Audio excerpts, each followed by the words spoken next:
Spoštovani gospe, dragi gospodje, lepo pozdravljeni. 10. obletnica je lepa. Včasih se nam zdi, da pride prehitro, včasih jo težko čakamo. Ampak, ko je mimo, verjetno, če bi pogledali za nazaj, bi rekli, da je minilo hitro, morda prehitro. No in o tem, kako izgleda 10. obletnica spletnega časopisa pozitivke.net, se bom pogovarjala z glavnim urednikom, Alešem Pevcem. Aleš, pozdravljen. Pozdravljena, Jana. Naj mogoče še to povem, da se z Alešem že dolgo poznava, pravzaprav tako rekoč takrat, ko je začel s temi spletnimi časopisi, prej so bile še Sončna pošta in da se tikava. Zato se bova tikala tudi v tej oddaji. Aleš, glej, bila sem presenečena, ko sva se pogovarjala, zdaj nekaj zadnjih let se nisva videla, čeprav tvoj časopis, ta pozitivke.net k meni redno prihaja in ga tudi bolj ali manj redno resnično tudi prebiram. Ampak nekako rekla bi, da mi je marsikaj od tega, kar si med tem počel, ušlo. Kaj bi rekel, ali je ta obletnica pravzaprav prišla hitro, ali je prišla prepozno, ali ti je minilo kot dih? Ja, definitivno, no. Jaz mislim, da je bilo prehitro, teh 10 let je bilo mimo, kot bi mignil.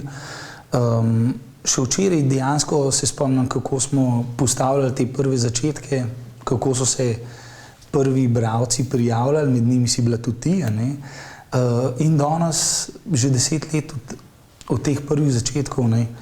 In bom rekel, lepi, zelo lepi spomini, zelo lepa prijateljstva, ki so se stkala, ne? Zaradi tega mi vsekakor ni žal. Žal mi je pa samo mogoče to, da je tempo življenja res hitrejši, kot je bil pred 10 leti in da se zgodi zdaj mogoče v enem letu toliko enih stvari, kakor se jih je prej v parih letih, ne. Aleš, poglej, ko si začel s tem časopisom, takrat še ni bilo spletnih časopisov. Danes zjutraj pravzaprav beremo časopis po računalniku. To je meni najljubše, ker lahko na hitro preiščem vsebine po naslovih, preberem, kar mi paše iz večera, iz dela, iz česarkoli že. Takrat, ko si pa ti to začel, pa to še ni bilo tako običajno. Ja, res je, ne, sploh na področju zdrave ekologije, osebne rastline. Mi smo bili dejansko ena izmed prvih strani, ki smo sploh začeli objavljati novice, članke na internetu na to temo, ne.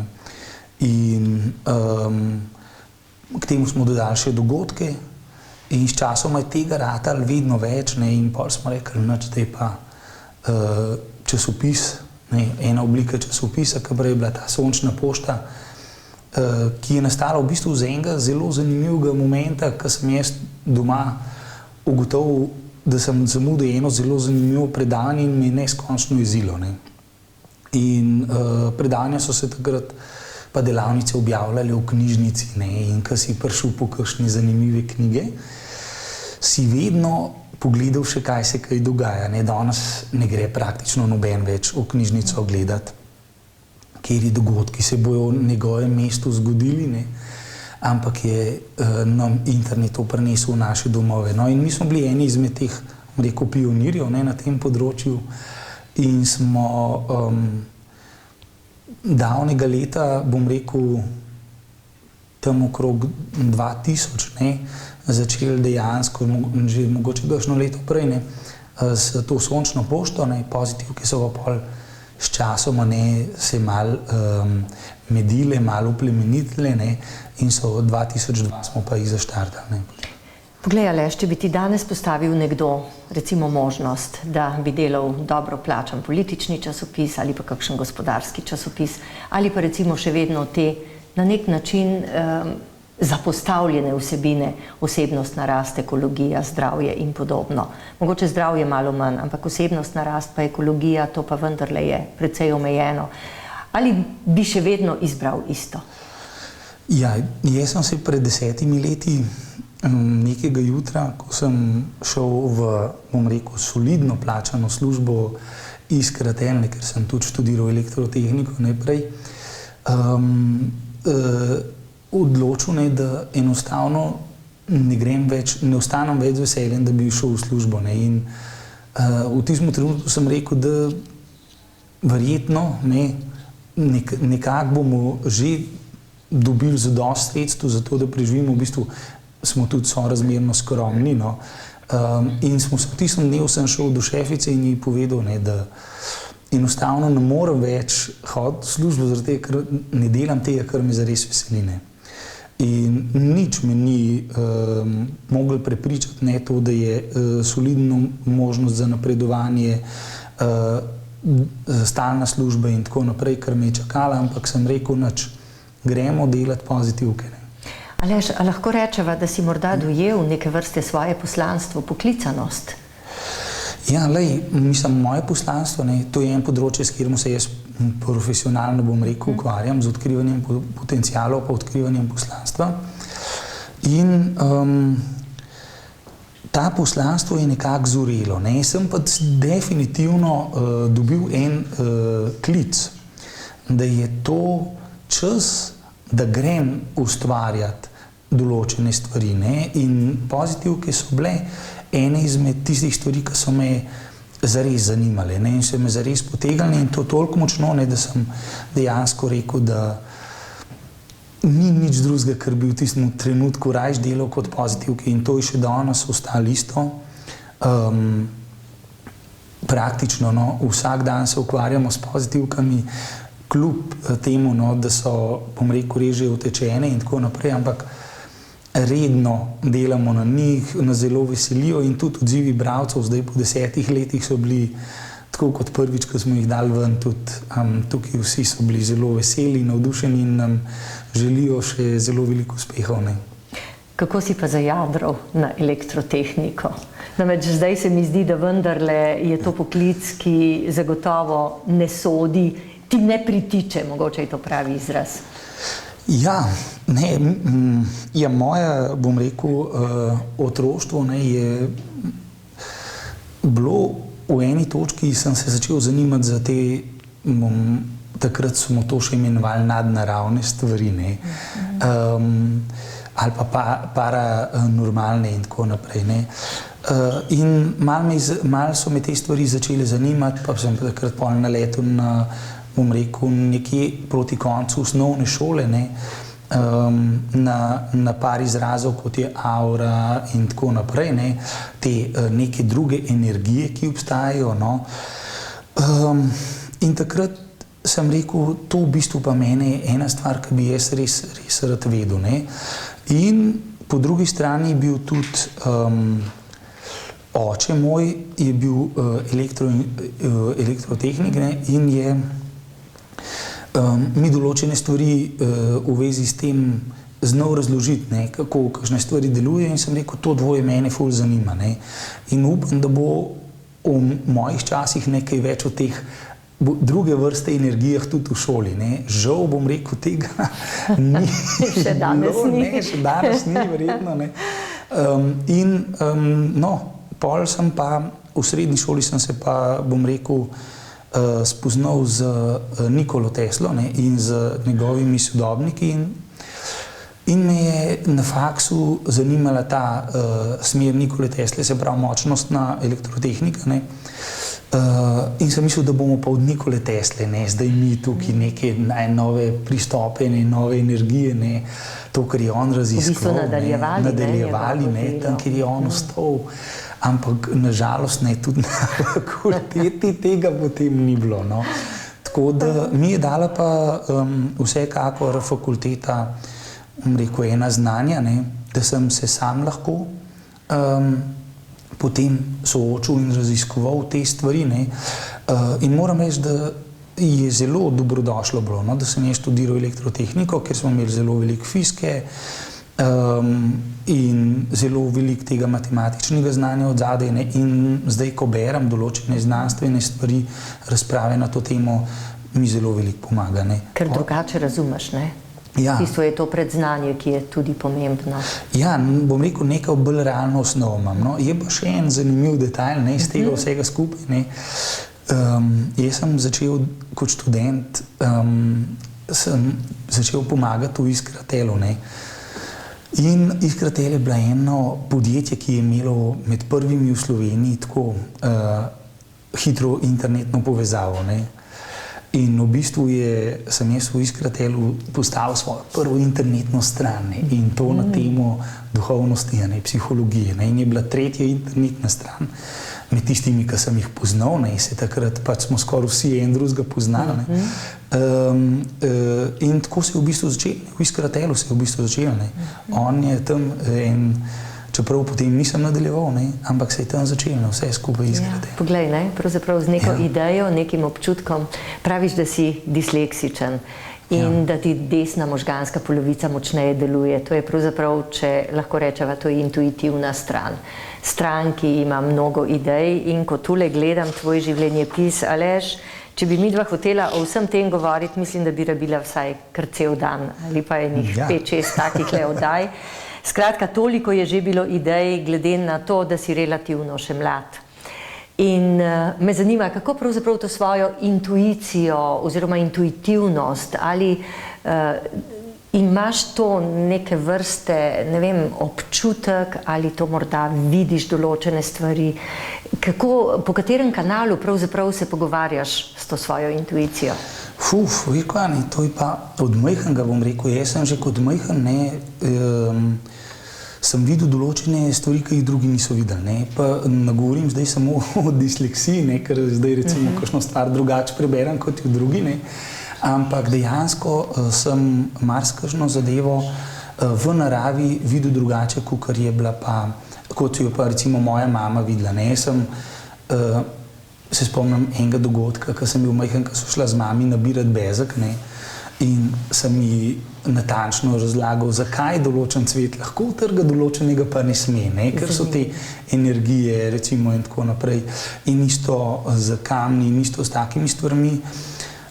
In pa predvsem, ko sem šel spat, ne, še kot otrok, se spomnim, da sem videl, občutil te energije in tudi v sanjah, recimo, sem zelo veliko enih takih stvari doživljal, ne, ker jih mogoče moji sošolci niti niso, ne, ampak jaz pa od majhnega skozi to nekako z mano raste, ne, in to se je pač skozi najstniško obdobje, rečemo, tega raziskovanja, ne, potem izoblikovalo do ene te stopnje, da se mi zdaj to zdi najbolj normalna stvar na svetu, ne, in da se mi zdi, da imajo to vsi, no, samo da eni pač to nekako prisluhnejo temu, ne, eni pa malo manj, no.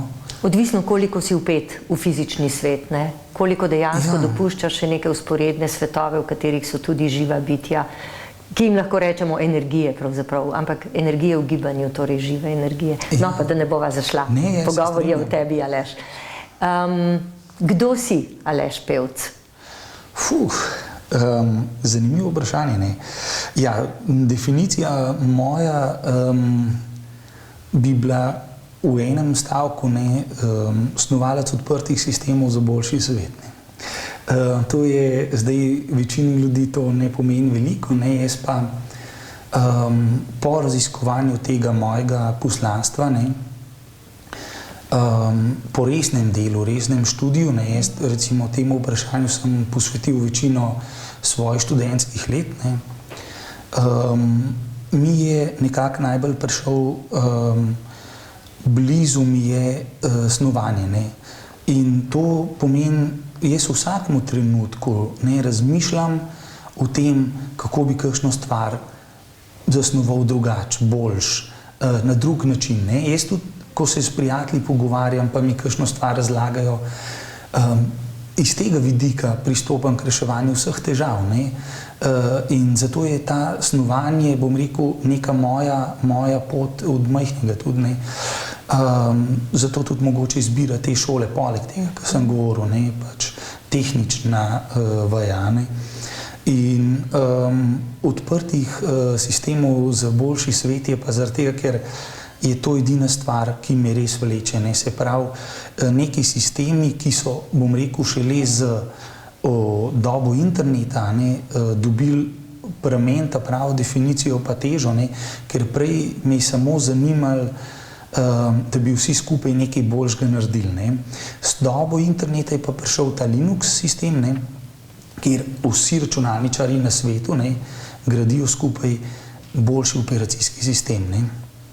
In mene zanima, in jaz, ko sem to videl, ker jaz, ko sem videl Linux in njihovo filozofijo, sem rekel, wow, to je pa nekaj, kar jaz delam, samo na področju osebne rasti, ekologije, duhovne rasti, pa projektov za boljši svet.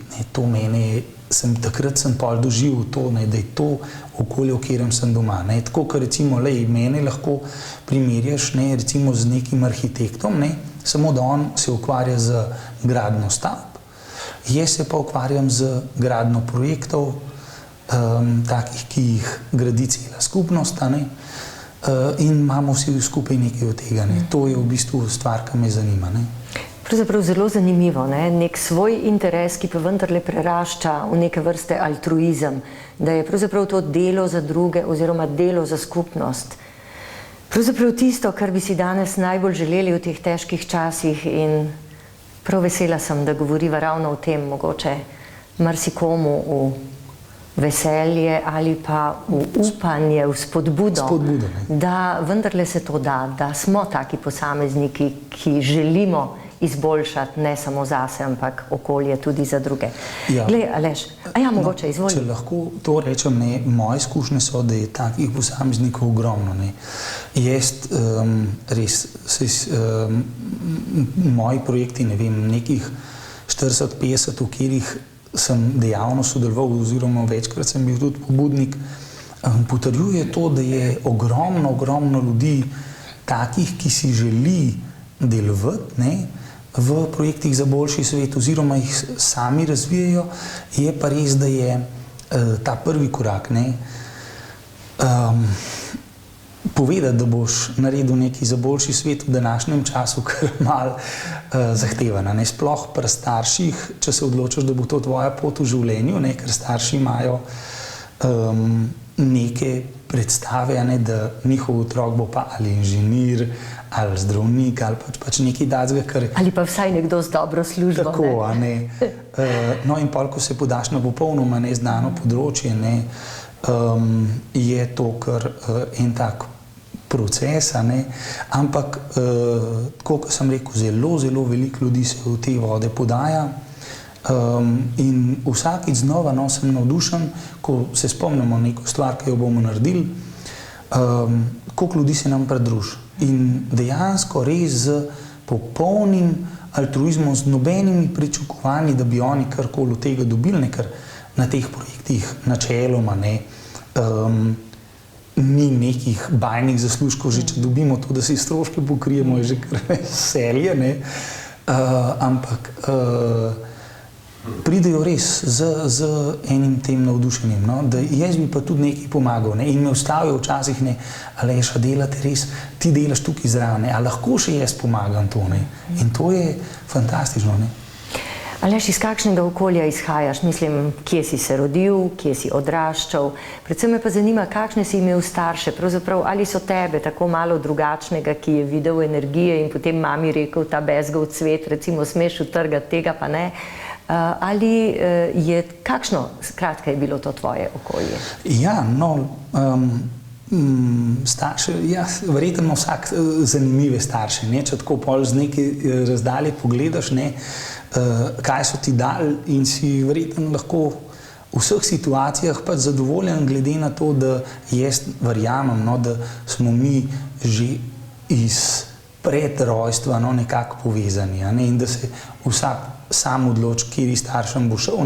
Zaradi tega jaz kakšnih, rekel, drugačnih staršev si niti ne predstavljam.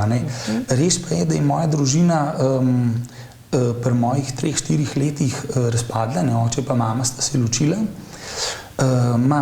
Oba sta se potem še enkrat poročila, ampak... To se pravi, imaš več staršev? Imam več staršev in Nal ima zdaj 3 dedke in 3 babice, kar je neskončno zanimivo zanj. To je redek pojav, ampak on ima. In tako se obnaša, z vsemi jih je posvojil čist na dosti podobni ravni in ne dela razlik. Treba je povedati, da je tvoj 5-letni sin to. Ja, to je moj 5-letni sin, ja. No in zdaj, jaz sem odraščal z mamo. Mama mi je, bom rekel, od majhnega vzgajala v nekem tem srčnem duhu, ne? Da pomagam drugim, da se postavim za druge vedno in to je bila njena res dobra lastnost. Sicer smo zelo skromno živeli, ne?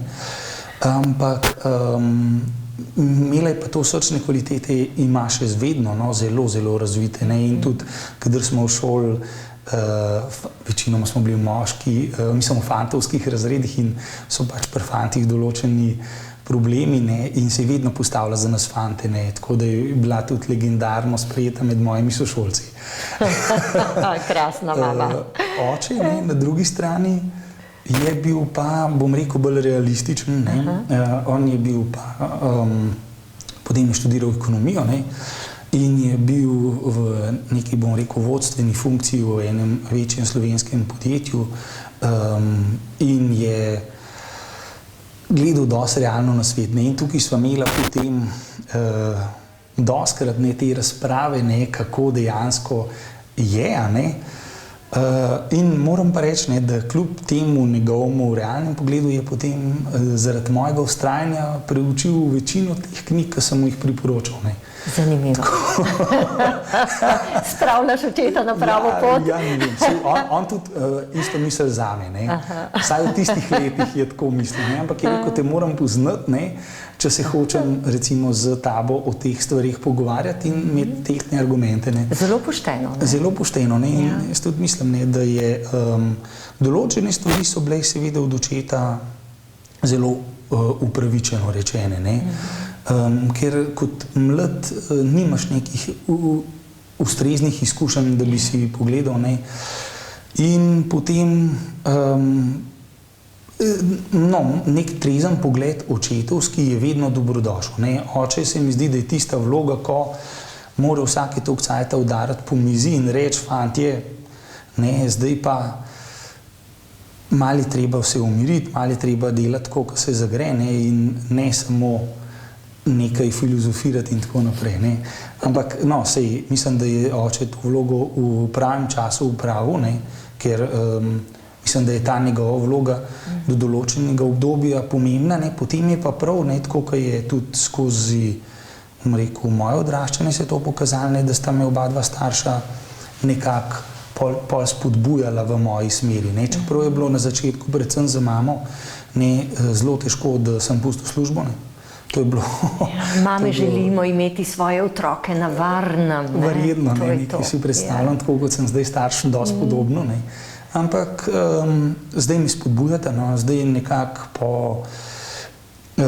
prvih takih uspešno izvedenih zadevah, no, in nekem potrditvi v javnosti, da so te moje stvari tudi, bom rekel, sprejete, upoštevane in da jih veliko ljudi tudi ceni, no, sta oba dva starša lepo sprejela to in zdaj spodbujata in tudi sestrce, ne, gresta včasih kakšno stvar skupaj z nami narediti, tako da smo kar luštni, no.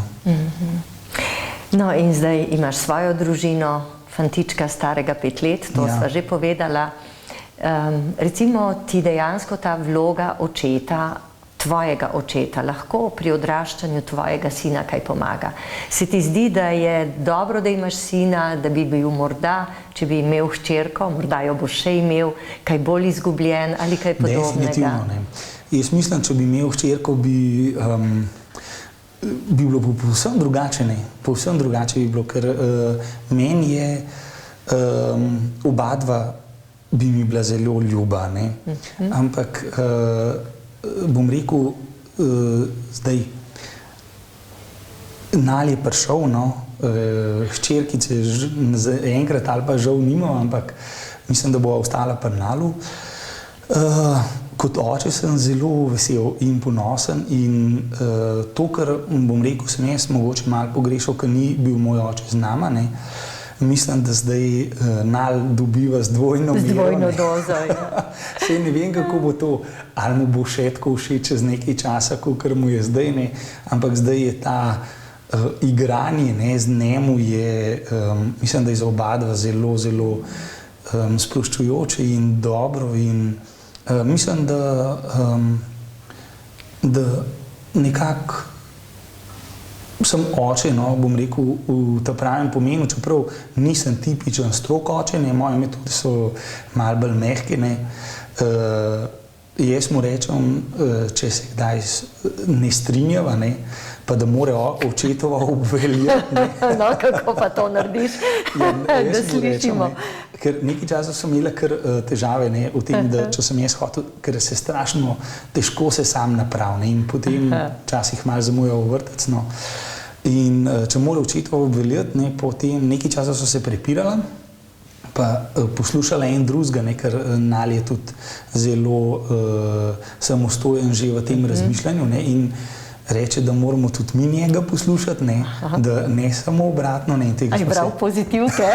Zgleda, ne, in tega sva se že z Andrejko nekako zelo hitro navadila njegovega načina, no, tako da smo enakovredni, tudi narisal je pri zdravniku vse tri enako velike, ne, tako da je to. Ampak moja metoda je bila potem tako, ne, da mu bom rekel, zagrozim, ne, da mu bom dal 1000 smočkov, ne, in, ali pa 1000 žgačkov. In potem se on tako začne režati, ta napetost popusti, ne, in je čist druga atmosfera. Ne, in, zanimivo, ne? Namesto da rečeš, ti jih bom dal 1000 poriti, ne? In mu dam 1000 smočkov in to je najhujša grožnja, kar je možno, ne, in on smeh in... Učimo se, Aleš, hvala, mogoče mi bo to prav prišlo pri vnukih. Moram povedati, da so že starši od sošolcev, ne, uporabili kakšen trik, ne, na to foro in da vsi tam mali se, ko mu zagrožiš, da mu dal 1000 smočkov, neskončno žijo in da res pomagajo. In popustijo. Ker potem enostavno trma popusti, ta krč popusti in seveda vse otroku je preprosto ubogat. Ja. Ampak vendarle ne bi odraščal, če ne bi skušal predstavljati meja. Ja, seveda, se smo bili mi isti. Vsi vemo. Aleš, kaj pa 5 tvojih dobrih lastnosti? Tule v življenjepisu so napisane, pa jih ne bom jaz prebrala. Mogoče so zdaj že tudi malo spremenjene. Kaj bi ti izpostavil kot svojo dobro lastnost? Pa veš, zakaj to sprašujem? Ker po večini Slovenci tako radi govorimo grdo, pa kritiziramo tudi o sebi. Pa kaj se bom hvalil, pa saj to, pa naj drugi povedo. Mislim, da vsak za sebe ve, kje je dober, na katerem področju, lahko nekaj pravzaprav da tudi naprej. Ja, jaz mislim, da premalo ljudi dejansko poudarja svoje dobre lastnosti. Mislim, da jih mi zelo redko upamo poudariti v javnosti, ne, zaradi tega, ker si takoj, ko izpostaviš to, recimo, da si prijazen, ne, je že sumljivo, ne, a ne, zdaj bojo pa eni to izkoristili, da sem jaz prijazen, ne.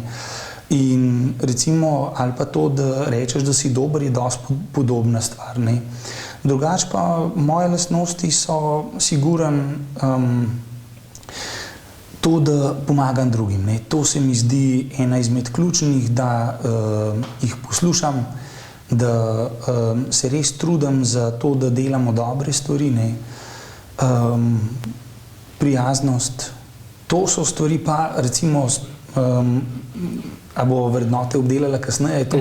Jaz mislim, da jih pravzaprav že kar vaš čas, ampak lahko greva potem dejansko na vrednote, ki te vodijo. Ja. To se mi zdi zanimivo, ker pri pozitivkah je pomembno, namreč tu je vendarle skozi ena rdeča nit, ki mora biti. Ja. Ne moreš enkrat zagovarjati ene stvari, drugič drugo. No, dejva ostati, če pri lastnosti. Optimizem, ne. Optimizem je sigurno, recimo, od malih nog, ne, je ena izmed mojih poglavitnih lastnosti. Mislim, da imaš napisanega na čelu. Jaz ga berem. Sem se s tem rodil, tako, ne. Recimo, ta je sigurno ena izmed glavnih. In tudi tako delujem in razumem svet, ne. So tudi trenutki, ko ta optimizem zamenjajo razmišljanja, ne, kako stvari rešiti, ampak ne vem, če sem bil kdaj, da bi bil res, bom rekel, negativno nastrojen dalj časa, ne, tako da vedno zaupam, da se neka rešitev najde, ne, in tako se to pa tudi zgodi in to prenašam na druge. Mislim, da je to tudi ena izmed mojih lastnosti, no, ta prenašanje optimizma, prenašanje tega pozitivnega pogleda, ne, da vsak, ko se sooča z eno stvarjo, da ni vse črno, ne. Angelčki imajo eno zelo dober stavek, ne vem, če čisto njihov, ne, ampak ljudje smo ga tako prevedli, ne, ni vse tako, kot je videti, ne. In dejansko se mi to vedno do sedaj potrdilo. Zgodi se kakšna stvar, ampak včasih se zgodi zaradi tega, da se ti pol kaj dobrega zgodi naprej. Nama se je recimo to že skupaj parkrat naredilo. Parkrat zgodilo, ja. Nekako to, pravzaprav je ta čudovita, ta čarobnost sveta, kako ni treba, da z nekom prijateljuješ, da se kličeš, da hodiš na kavo, ampak kako te življenje po nekem določenem času spet naplavi skupaj. A ne? Mislim, in spet mogoče lahko skupaj nekaj dobrega narediš, pa gre spet potem vsak svojo pot. To je pravzaprav ta čarobnost, ampak če jo vidimo, ne? Ja, in če dovolimo, da teče. Če dovolimo, da teče nekaj. Aleš, prej si omenil vrednote, pojdiva tu naprej. Recimo, kakšne so te vrednote, ki te vodijo pri delu pri pozitivkah? Namreč pozitivke so slavljenke, skupaj s pozitivkami si slavljenec ti, naj bo rdeča in sodelavci, seveda, se razumem. In tu je pravzaprav ta rdeča nit dejansko. Kaj je tisto, te vrednote, ki vas vodijo, ne bom govorila več samo o tebi, ker to je skupno delo, predvsem pomembno je, da je tisti, ki je vodja, zna ustvariti skupino, da se ustvarja pravo vzdušje, kajti potem lahko prave stvari pridejo ven. Kaj je tisto, kar vas pelje, vodi, kar je lučka na koncu predora ali pa velik svetilnik, mimo katerega sploh ne morete? Ja, vsekakor je to nek ta pozitiven odnos do življenja. Se pravi, to nas povezuje praktično vse te ustvarjalce, ki smo od začetka, vmes so se kakšni tudi zamenjali, ampak pa tisti, ki zdaj delujemo na pozitivkah,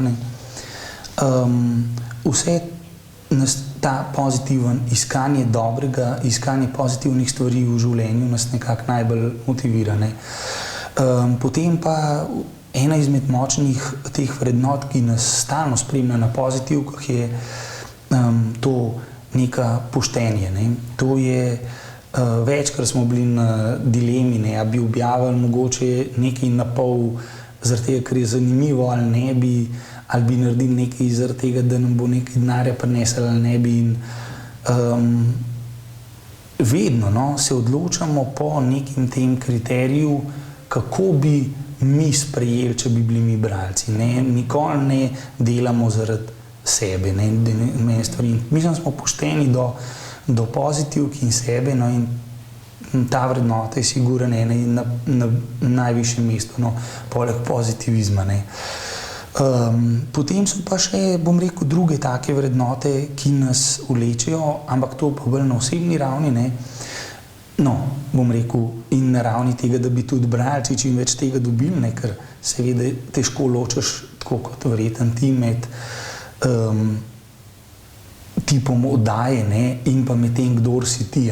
Ker mi, recimo, mene osebno zelo zanimajo ta osebna rast, duhovna rast in pa, bom rekel, zadnjega nekaj časa modrost.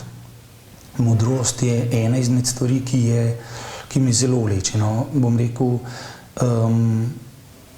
zelo mi je blizu ne samo ta hipno, recimo, razumevanje, ampak z nekega širšega, celostnega spektra.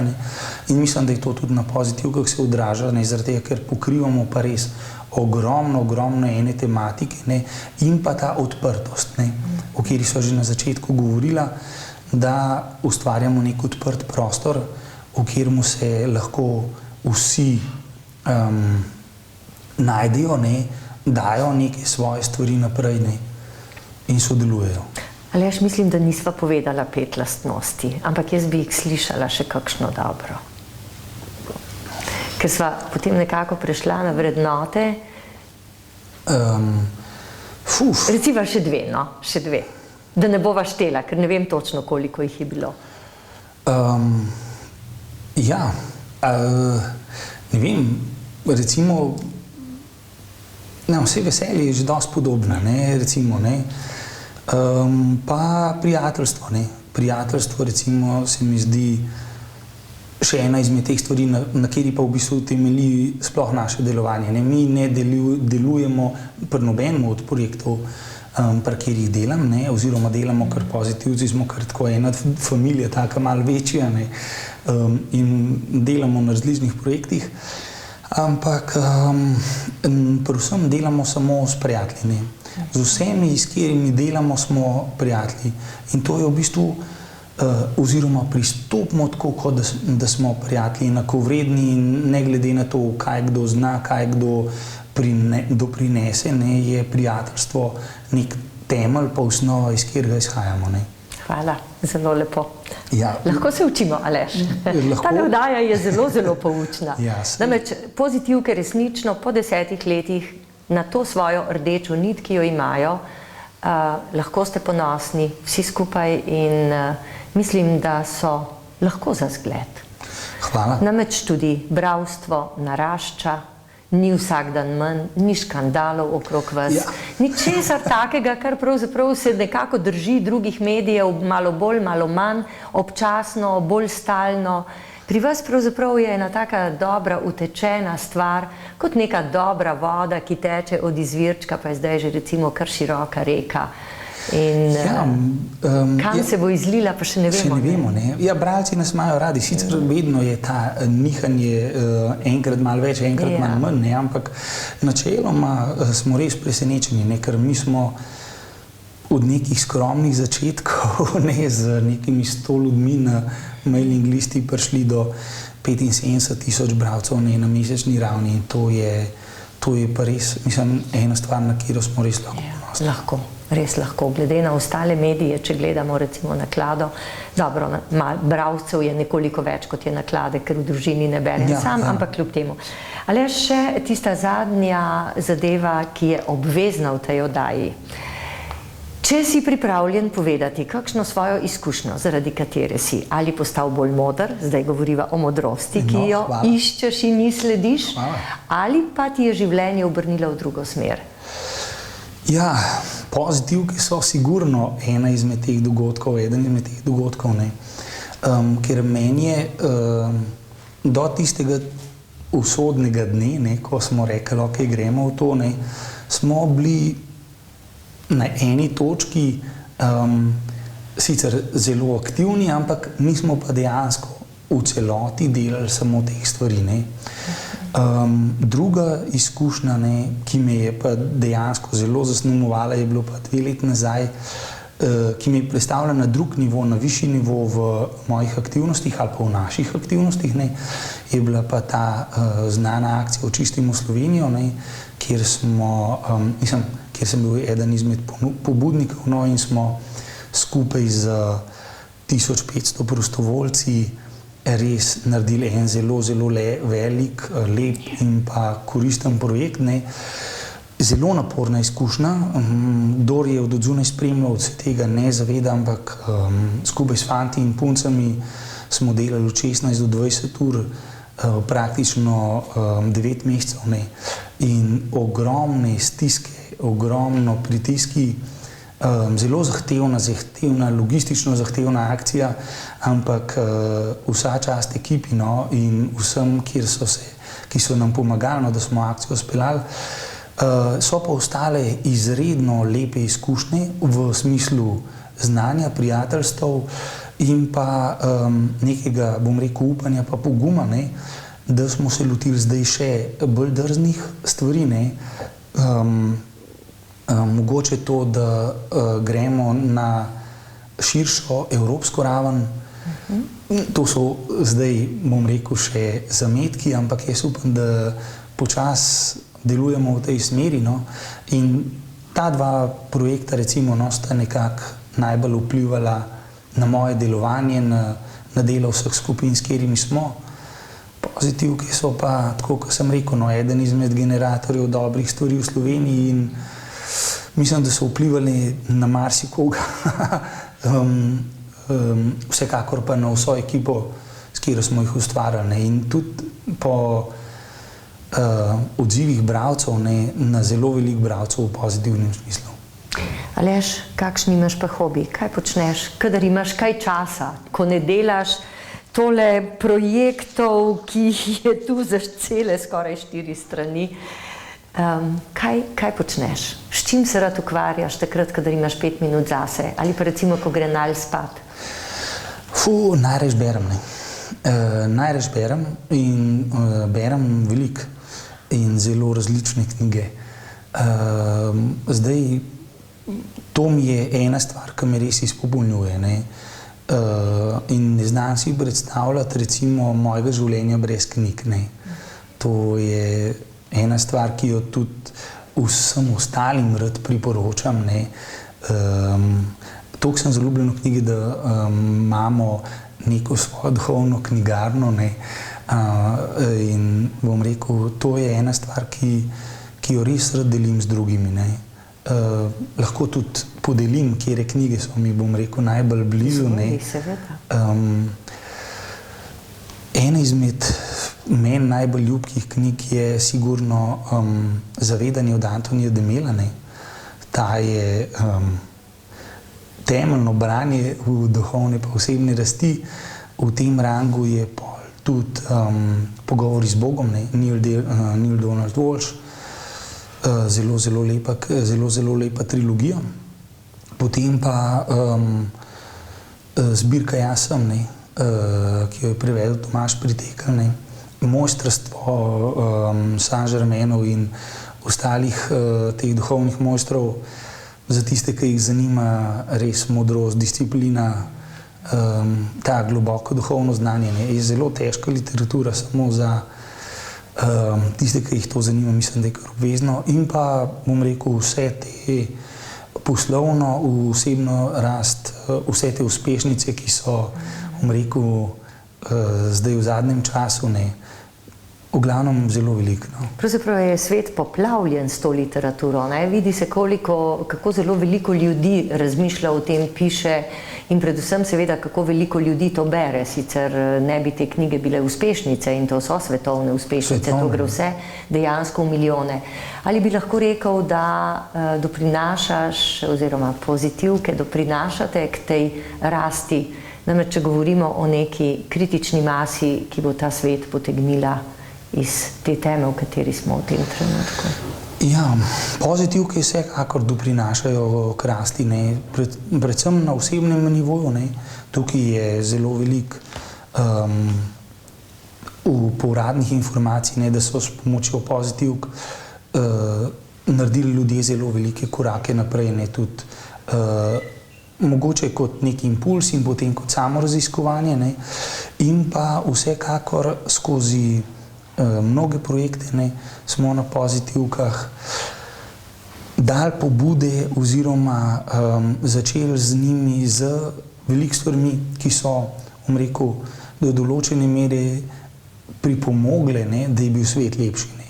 In v bližnji prihodnosti jaz mislim, da bojo pozitivke igrale še pomembno vlogo, ne, v tem, da bomo... Zagotovo je v tvoji glavi že kup stvari, o katerih zdaj ne bova govorila, in ko bo kaj posebnega, se pa spet vidimo. Se spet vidiva. Tako. Takole minutko še imava, mogoče, če podeliš z nami kakšno tako misel, ki ali te je pretresla, ali pa bi jo rad z nami podelil, mogoče v razmislek, zato da bomo pred spanjem mogoče še pomislili na kakšno stvar. Ja, ena stvar, ki mi je spremljala, bom rekel, na vsakem koraku, ne, in se mi zdi, da je zares lepa, je občutek hvaležnosti, ne. In sicer hvaležnost za vse lepo, kar nam je dano, ne, za vsa spoznanja, ki jih dobimo, in pa tudi za stvari nekako, ki želimo, da bi se nam zgodile, da bi jih izboljšali, ne, ker če smo hvaležni za te dobre izkušnje, ne, tudi ki nas v prihodnosti čakajo, ne, se nam velikokrat zgodi, no, da se te stvari potem res na en lep način izpeljejo, ne, na lepši način, kot smo pričakovali, ne.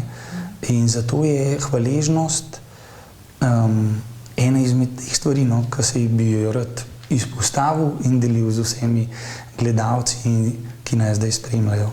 Aleš, hvala lepa. Še enkrat čestitke tebi in pozitivkam in tvoji ekipi, seveda vsem sodelavcem ob vaši 10. obletnici. Upam, da ste pojedli kakšno tortico, nazdravili. To vas še čaka. Praznovanje in pa seveda moram se tudi v tej priložnosti zahvaliti vsem bralcem, ustvarjalcem, avtorjem in vsem, ki so nas v teh letih podpirali, in pa seveda tudi Jani kot en izmed naših prvih bralk, ki nas je tudi zdaj povabila v to čudovito oddajo. Hvala. Nasvidenje.